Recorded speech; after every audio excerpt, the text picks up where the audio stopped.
So, good afternoon. Happy Monday. I was about to say Wednesday. Why have I got Wednesday? Oh, we're here for another Wellness Wow Day. And I'm joined by the beautiful Jeff Murray, and he's here to help us rebuild our mindsets and our body because creating a Wow Day is about achieving that moment where life feels amazing. And that can happen at any point. So, if you are tuning in, dropping your thoughts, comments, and questions, we'd love to hear from you. And of course, if you pick golden nuggets that you think are particularly valuable, then of course do share those thoughts as well. Otherwise, I'm here with a fabulous, I'm going to drop it straight in, semi-professional baseball player. Was that right, Jeff? Yes. So I didn't make it pro, but yeah, I played competitively for many years, and then yeah, just walked away on my own accord, and not a very happy state with the game at that point. But yeah, so I did walk away on my own accord for sure. So as you can tell, we've got a top authority sitting in the hot seat with the green screen and beautiful this morning. So again, lovely to have you and sharing. So other than being a pro baseball player, let's know about Jeff. Who's Jeff? Who am I? Well, I mean, who are any of us really at the end of the day, right? It's we think we're who we are by a title or by our relationship or whatever, but really at the end of the day, we're just this human figure that's kind of floating around on a cloud of dust in this major galaxy. But I mean, Mhm. who I am at my core is just somebody who strives every single day to impact people on a greater level, to help people step into the best version of themselves by tapping into the source that we've kind of forgotten about. It's tapping into our body, tapping into our breath, tapping into the things that we've kind of pushed away, our feelings, learning to feel through things and not bury them because those things will always come back up. So my goal every single day is just to really tap into the best side of other people because I've learned to start tapping into that with years and years of experience, about over a decade now of really just working on the mind and the body. And yeah, I mean, now I coach, mentor. I'm not a big fan of the word coach, actually. Honestly, it's kind of odd, but Uh-huh. maybe that's something I still need to work through. But I look at it from a mentor perspective. I like to guide people and mentor people in life after sports and helping them see what their identity and purpose is outside of that. And in the meantime, really helping shape their body, shape their mind, and shape their soul into the highest version of itself. Well, I'm kind of with you on the word coach because one, I think it's been saturated quite a bit, and I think it's lost its sort of purpose. But if we talk about like coaching and mentoring, have you ever truly looked at the definition of the two? Of coaching and mentoring? Mhm. It's so weird because, like, coaching to me, just growing up was always, it is when you play sports, it's Mhm. that guy, it's the kind of the manager, the leader that's guiding the team to, strategically play at the right place at the right time Mhm. or, make the right calls at the right time.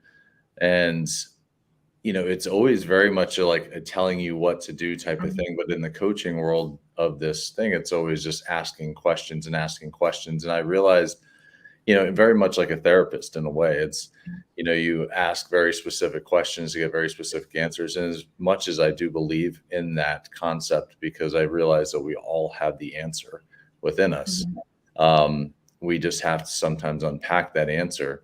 I also realize that it's also there still needs to be a balance when people come to me, like, because I'm not someone who is a licensed therapist. I don't claim to be anything along those lines. My also, like, part of my strength is knowing what I've been through so I can help Mhm. people and guide people and be kind of that mentor, someone that they look to say, hey, I see you. I'm going through a struggle. I know you've been through a lot of struggles yourself. Mhm. What have you gone through? What kind of advice can you give me? And what Mhm. kind of insight can you help me Mhm. uncover the best version of myself? I feel like for me, being a mentor is much more of an all-encompassing view. There is going to be some questions being asked, really hard questions to ask that they don't really want to uncover, but there's also going to Mhm. be some advice giving as well. It's almost consultative yet coaching all in one is the way I kind of see my role as a mentor and a guide for individuals, because it really is about experience and then helping people see another side of things that maybe they didn't even open their eyes to see, you know? Mhm. Well, that's the one thing. When I did a workshop on this is years ago in employment. Look at the idea of a coach, and the sports coach is kind of the prime example. Kind of goes out there and said, "Okay, you're going to do this play. You're going to do this. You're in this position." Kind of tells you what to do, and you go and do it. Whereas a mentor is somebody who asks those questions, allows you on the path of self-discovery a bit more. So it gives you the sort of support, the guidance, experience, knowledge, all these sorts of things, but the idea is you're growing yourself, Right. which I think is beautiful, because obviously we hitting it straight to begin with. I see ball player. Okay, so your journey, which I think is very valuable here, which is obviously the core roots of what you do, was the fact that you used to play semi-professional ball and you went through this period of feeling lost. Can you talk us through that? Yeah, so it was very interesting for me just because I had a falling out with my coach. My team was just kind of burned out. They weren't really putting forth a whole lot of effort. So I got to a point where I just said I can't do this anymore, and I felt lost, and I immediately started picking up sports that were just individualistic, like golf, and Mhm. it was because it felt like I just wanted the weight on my shoulders. I didn't want to have to look towards a team. I didn't want to have to look towards anything else other than me against whatever it was that I was playing on at that given point. And but I was lost. I mean, I sought out competitiveness in unhealthy ways. I believe in being competitive, but it was, I think, the anger that I was experiencing at that point, I didn't even understand at that time, and I was living it out in a way that was impacting not just my work life, but my personal life with relationships. And it did lead me down into a path of drinking more than had actually realized I was doing. It was kind of a default mechanism. Whereas my default mechanism when I was playing sports was just to keep practicing, to keep Yeah. whatever, because that was your focus. And then when you have, and that's one of the things that we find as former athletes, is you fall into addictive personalities because you're so passionate about what it was that you were doing. Now the thing you need a void of filling that thing of an adrenaline rush or something that fuels that intensity. Uh-huh. So a lot of people do fall into addictive type of situations. And I mean, I wouldn't say that I was an alcoholic, but it was one of those things where I was drinking, Mhm. a couple drinks a night just to kind of wind down because of the stress Mhm. from the day from work. And so, you really just kind of fall into different areas. And then I got into sales, and that was even more addictive. It's like one of those things where nothing is ever enough, especially if you start working in a heavy commission based job. You always want to go, go, go, go, go. And it's really, I got lost for so many years. And it wasn't until I went to a bodies exhibit in 2008 that I started in Tampa, Florida, where like they have all these cadavers, like, you know, Yeah. strewn out all over the place. And I started to understand, I was like, wow, like I've been so busy trying to figure everything else Mhm. out outside of my body. And have forgotten Mhm. the one thing that actually holds me together, the temple that I live in, which Mhm. is my body. And I don't know anything that's going on. And I realized most of the world doesn't. And it was 2008 when I slowly, on a slow drip, started like my personal development journey. And yeah, and that was kind of when I started Mhm. getting back into understanding some things on a deeper level. Mhm. Now I can be the next world champion competitor and all this. I get the same because when I stopped fencing and I was looking for something to do, obviously started throwing myself into a part-time job, which was obviously great. But then of course the social life that came with it was let's go for a drink. Became I was drinking 6 or 7 nights a week. So the alcohol became a thing. It was just trying to find something that filled that space. Yeah. And then when I got into my 20s, very similar. I mean, I threw myself and joined the military, so I got very physical, but I hadn't connected all the dots until like I was in my 30s. So it's that sort of connection. So we're just going to say a quick hello because obviously we've got some people guys joining. Obviously Rick over in the US. Uh, good hello, amazing. Yeah, he is amazing. I'm agreeing with that. He is amazing. Um, and of course, it is these journeys we go on that mean that we're in a better position to guide and inspire. So hopefully you'll find some inspiration here because I'm inspired. I think this guy's amazing. I'm Okay. inspired too. What are you talking about? See, joint scream. Okay.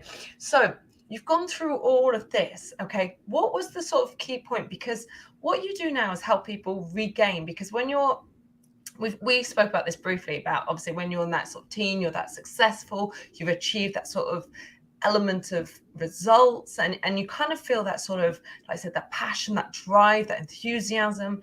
And of course, when you get older, you lose it. Like I said, you just go on that path. What obviously your journey, you were saying you went to Florida.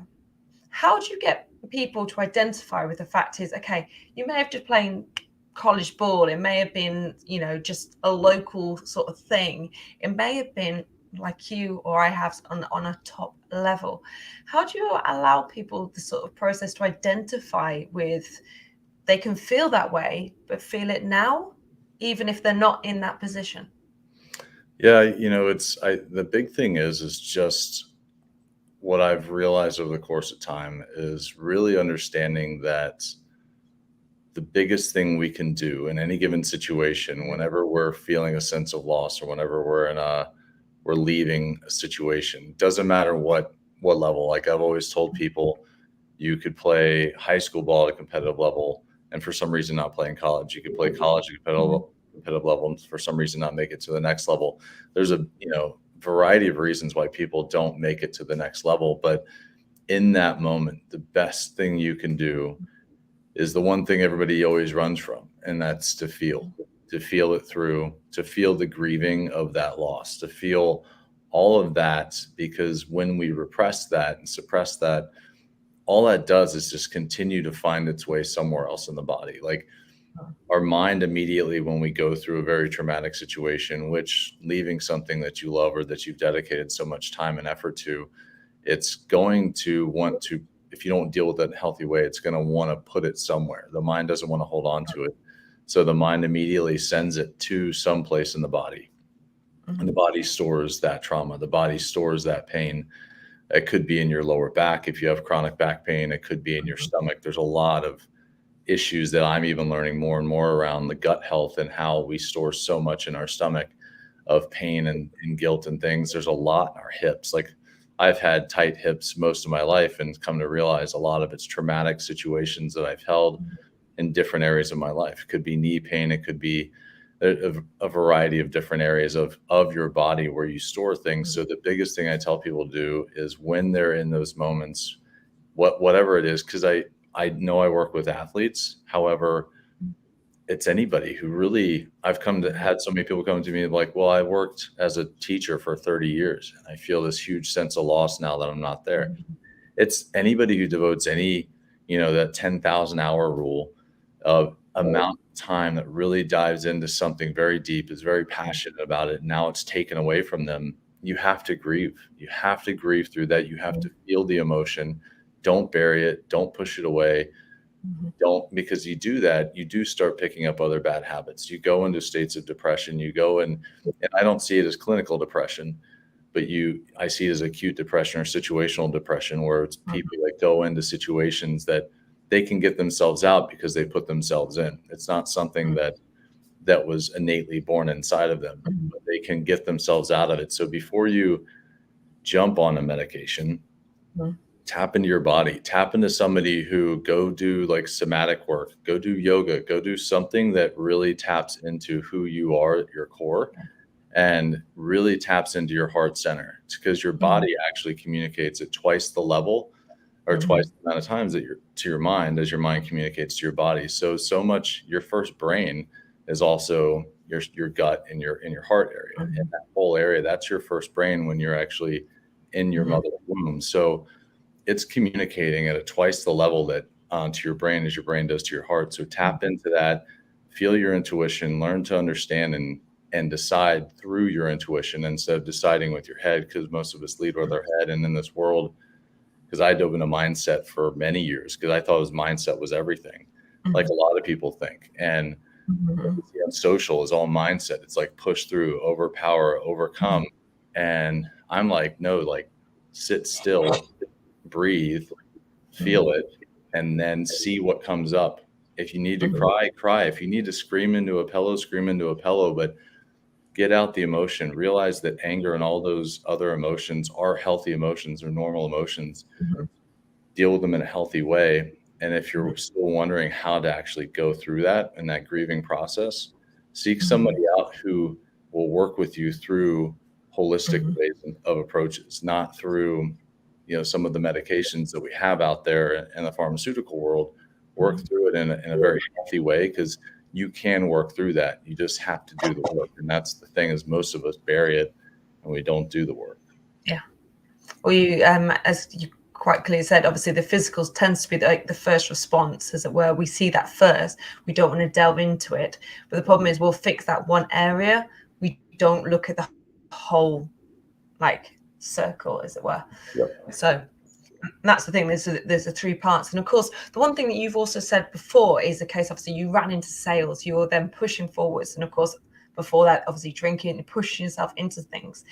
The thing that you've also hinted at there is the power slowing down, and the one thing we never want to do is slow down, be still, be quiet, to allow our thinking, creativity, to allow the balance in everything that we do. And Yep. obviously, as a yoga teacher and a yogi, obviously that was something very challenging that I personally sort of found. So let's talk about how you found the way to slow down. Obviously, was it a medical thing? What was the sort of push for you to go, stop, I need to slow and actually put this balance back in my life? It's pretty wild. Like it started, it's one of those things where years ago, you don't even realize that there's something innately in you that you don't even quite Mhm. understand. And when I was working and, 60, 70 hours a week, and I Mhm. just was grinding away all the time, and I'd have a doctor's appointment. And this was the first time I ever realized the power of my breath and the power of sitting still. And I still didn't even know, like, this was early 2000s. Like, before I went to the bodies exhibit, actually. And I was sitting there thinking to myself, I'm like, man, like, I'm going to go to the doctor and he's going to take my blood pressure. My blood pressure is going to be through the roof.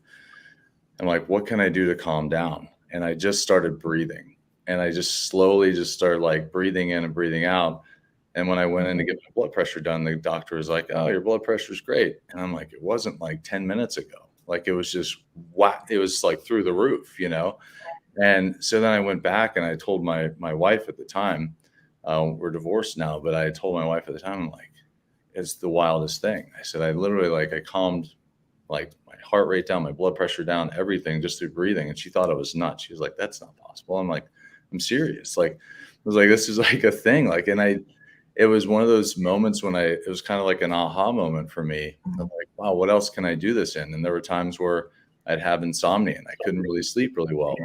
So I started just focusing and meditating at night, laying in bed and just zoning out into just like nothingness, like just outer space. And all you would see was like a black space with stars. And from that, I could quiet my mind, because I went through a period where I grinded my teeth at night. And when I would sleep, because I was so stressed out. And then I stopped grinding my teeth. Just through that process, I was able to go to sleep really fast, Mhm. within 10 to 15 minutes. And it was all these like little moments. I was just like, there's so much power in that. And then I found meditation, positive affirmations. I started going to bed to those. And it just became like just like a slow building process of things. It Mhm. wasn't like one really big moment, but it was just a lot of little stackable moments of my life that I realized the stillness and sitting still, being in tune with who you are as your person and your body, just transforms so much, because everything is so go, go, go. Everyone just Yeah. says push through and power through.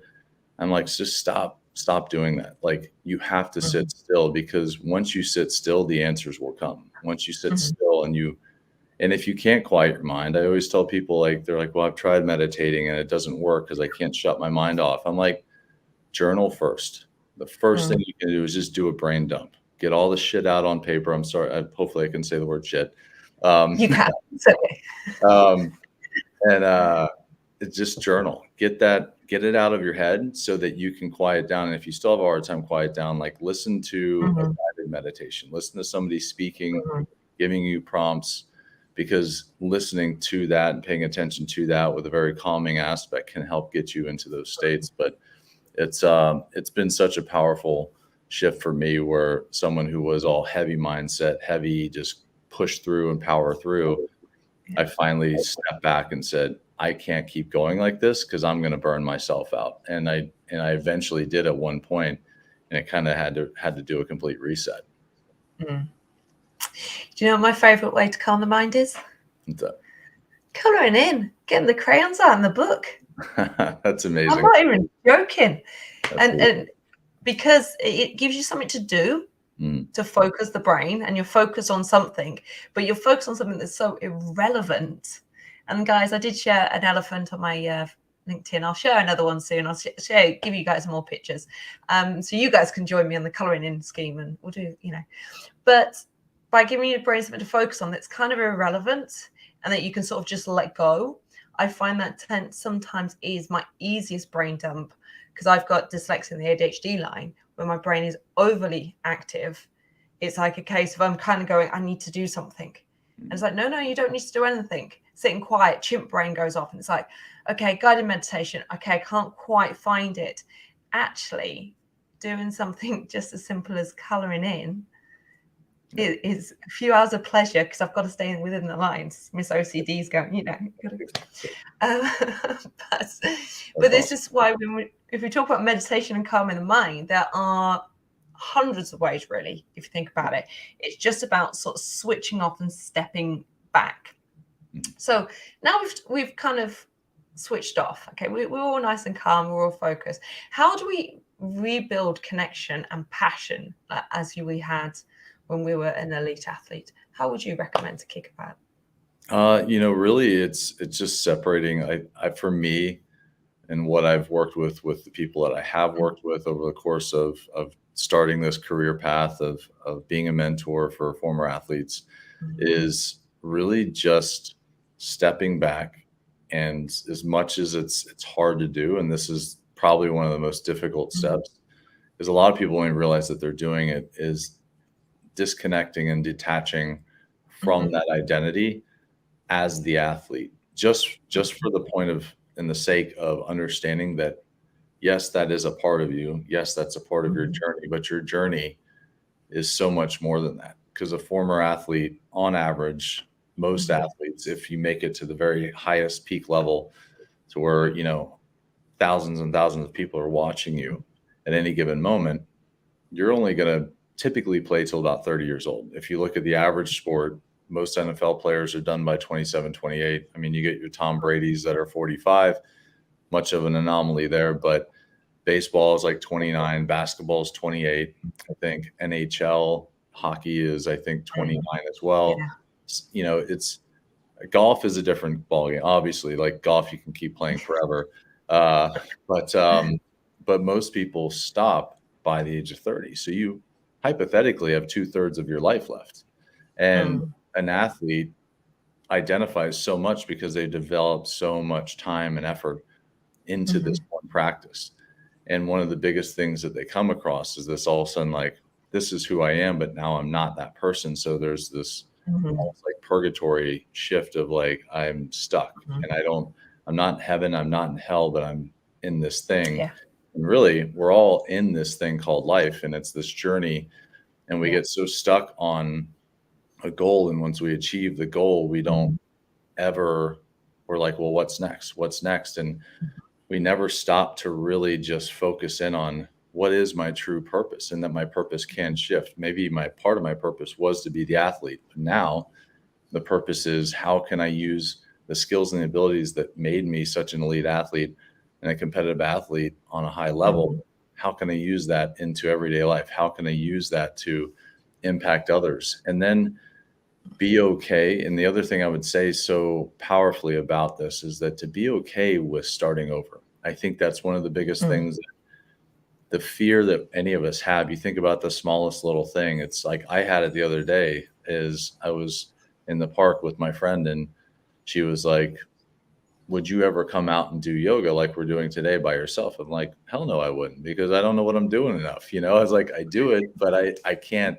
I don't know like all the names of the movements and everything like that. And that's been a practice I've been working on more, is doing more yoga and more intentional movement for flexibility. But I'm like, I don't know enough about that, and I don't want to look like a fool. And that's the thing, is so many, but then you're like, well, why do I care what other people think? Why do I care about starting over, because everybody had to start somewhere. And if somebody's judging me because I'm not doing it really well, then that's just a reflection on them. And realizing it's okay to start over. It's okay to be a beginner again. It's okay, because you were a beginner at one point as the elite athlete. You weren't, in baseball, you weren't hitting a 90-mile-per-hour fastball or throwing a 90-mile-per-hour fastball at 6 years old, but you had to start somewhere. You're basically starting over from scratch, and it's okay to start over. And I think at that point, you can start to develop a new and profound elite mindset, because once you start doing those things, and it's really, when you look at habits and you look at the things that we do, there's a byproduct or strategic byproducts that happen within a concept of doing something or going after a new endeavor or a positive thing. So it's really just about making little baby steps, not saying I gotta get to this level in the next 2 months. It's just saying, what do I need to do in this hour and this day to make sure that I achieve something to step towards in the right direction? And through that compound effect, eventually that elite mindset will start to come. And at the same time, give yourself some grace. Give yourself some grace and say, I'm not perfect. Maybe today wasn't the best day, but what can I learn from today? What can I tweak to make tomorrow better? And just be okay with the process, because really, if you can't find joy in the journey, it's not worth it, because you're always going to get to the end goal and be like, what's next? And then you're going to be unfulfilled. And just start finding joy in the everyday process of it, and you'll start developing that elite mindset. Yeah. Well, I'm going to one thing that you said there was like, what do I care what other people think? And often we do. And the fact I'll give you the example what I did in my life. And for years, I've got fencing trophies and medals. I've got running participation medals. And I did the running. I didn't do very well. I was trying to put in the fun element after doing such top level. I knew I wasn't going to win those races, most of them. One of them I nearly did. But then I was like, I hid all my medals for years. And I put them in a box. They were nice and safe. I protected them. I kept them, looked after, because they were prized things. But they were still tucked away. And it was the minute I faced, you can see I'm sort of welling up here, because the minute I kind of went, actually, I'm okay not being there. And because I'm not there, I can have these out. And actually to see the success around me means I can achieve that success in other parts of my life. Like I said, I'm well upside because it was an emotional thing. And like we talked about the layers, the mindset, the emotional well-being. Did you come across that with trying to face the past so you could sort of connect with it in the now so that it strengthened you? Yes, absolutely. I mean, I buried a lot of my stuff because I wanted to disassociate myself from the game as much as I possibly could. It was even like any trophies I had or anything that I had that was a moment of glory, because we keep these little things over the course of time. I didn't want to see it. Like, to me, I was like, because it's not me, and I was trying to separate myself from the pain that I experienced at the tail end of, for the reason why I quit. And it was, for me at that point, I just was like, wow, like I need to find other ways of winning. But it is true though, like when you have, and you go back and you reflect, I had some stuff in storage, and I started going through things and looking at things and just holding them in my hand and just looking and just like closing my eyes and thinking to myself, this was a beautiful moment. Like, this was awesome to be able to achieve these things, and to know that you can do it at any given point. Like, you did it then and you can do it again. You just have to believe that you can. And you have to believe that within yourself, even because a lot of people say belief comes from actually achieving certain things. Like, it's hard to believe in yourself if you haven't actually done it. But look at the small beliefs, look at the past beliefs, like see your past results and say, I've done it then, so I do believe I can do it now. Yeah, this is a new endeavor. However, looking and holding that success and surrounding yourself, like you said, with that success and putting some of those things back up. I got rid of a lot of different things just out of the course of being more minimalistic in my life now. But there are a few things that I've held on to that when I look at them, it immediately sends that moment of like success, and knowing that we can all achieve it. And our definition of success is different for everybody, but we can achieve it at any given point. We just have to see it, put ourselves around it, and then realize like what do I need to do to get to that next level, because it is there. And putting yourself in, coming to a peaceful place, Mhm. a good term of your past successes in that realm of being a former athlete, and not burying it and not throwing it away like I did on some of my stuff, but being able to look at it and Mhm. say, that was a beautiful moment. That was part of my past, but I can actually recreate that in a new form and a new Mhm. direction because I did it then. I have all of the skills within me. I actually have a tattoo that says, all I need flows in me. And it's true. Mhm. It's like, all you need is in you. It's not outside of you, it's in you. And you can achieve that.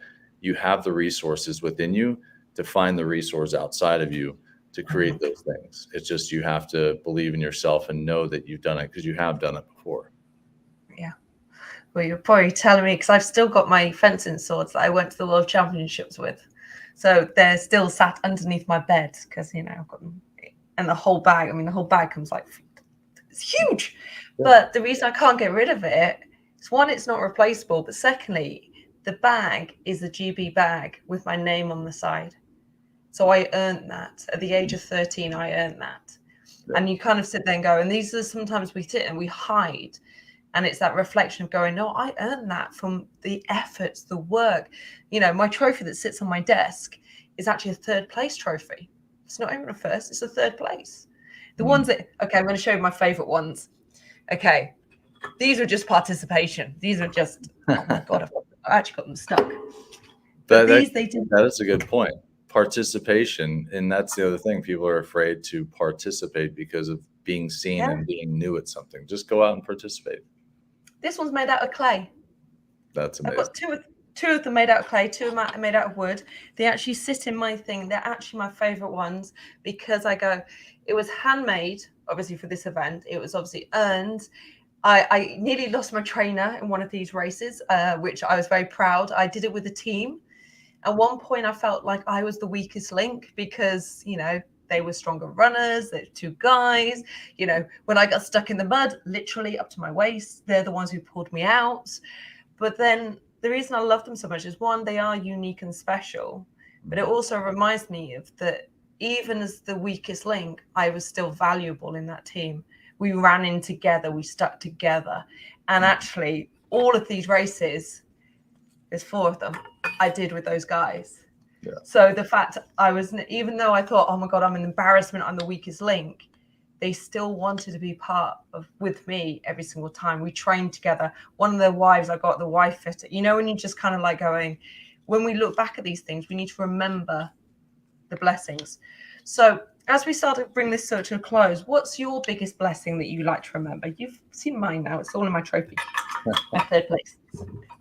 The biggest blessing, and I hope this doesn't come across cheesy, it's just life itself. You know, I went through a very dark period of my life, and at the end of 2013, actually, and beginning of 2014, and that was part of my stepping into a greater version of myself. It was after my divorce, and it was a lot of darkness and bad decisions because I was at this conflict of my life of, I knew there was something greater. I knew something was going like in a direction that I could feel internally, but I was denying all of it. And I was pushing and suppressing it away because the life I was living was not in accordance with my intuition. And I was trained and conditioned, like we all are in life, and the experiences we undertake in our life. Some chosen, some not chosen, depending on your age. If you're a kid, it's not really chosen. For most of it, it's usually dictated towards you. And I was suppressing so much because the life I was living that I was conditioned to feel like was the right thing was not. I was conditioned to, go to college, get a degree, get married, have the white picket fence, have children, like, the type of, what they said was the American dream, but I wasn't feeling that that was it. And for me, it's just life itself. Like, I got so depressed that I didn't care if I lived anymore at this point. And I had this like epiphany moment where I was kayaking out in the Gulf of Mexico. And I just I said, like, if the tide takes me out, I'll let it take me out. And I sat there for like an hour Mhm. and I didn't even move. And in that moment, I started seeing the beauty of the world again. Mhm. And I started to realize I had so much more to live for. And I said to myself, I know it's going to be hard.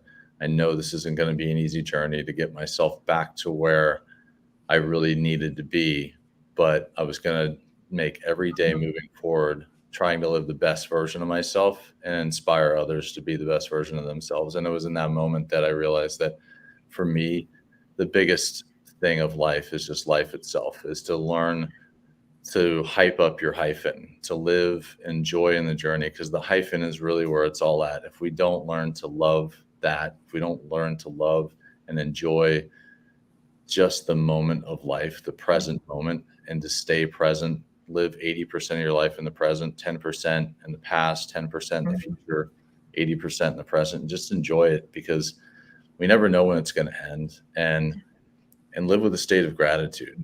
Don't forget to tell the people that you love them. Don't forget to tell people, like, if you, even if it's like somebody you want to ask out on a date, just do it. Like, if it's a job that you want to apply for, just do it. Don't be Yeah. afraid. Just lean in, because Mhm. nobody, at the end of the day, nobody really does care. Like, they're all so focused on themselves. They don't care what Yeah. you're going to do. And actually, if they say or do anything in reflection and negativity towards you, that's just a reflection of them. So Mhm. understand that that's probably their own fear of saying, man, I wish I could do what that person's doing right now, because Yeah. that person's got a lot of balls and that person's really leaning in and making the best version of themselves. So for Mhm. me, there's so many materialistic things that I could look to, but for me, at the end of the day, it's just life Mhm. itself.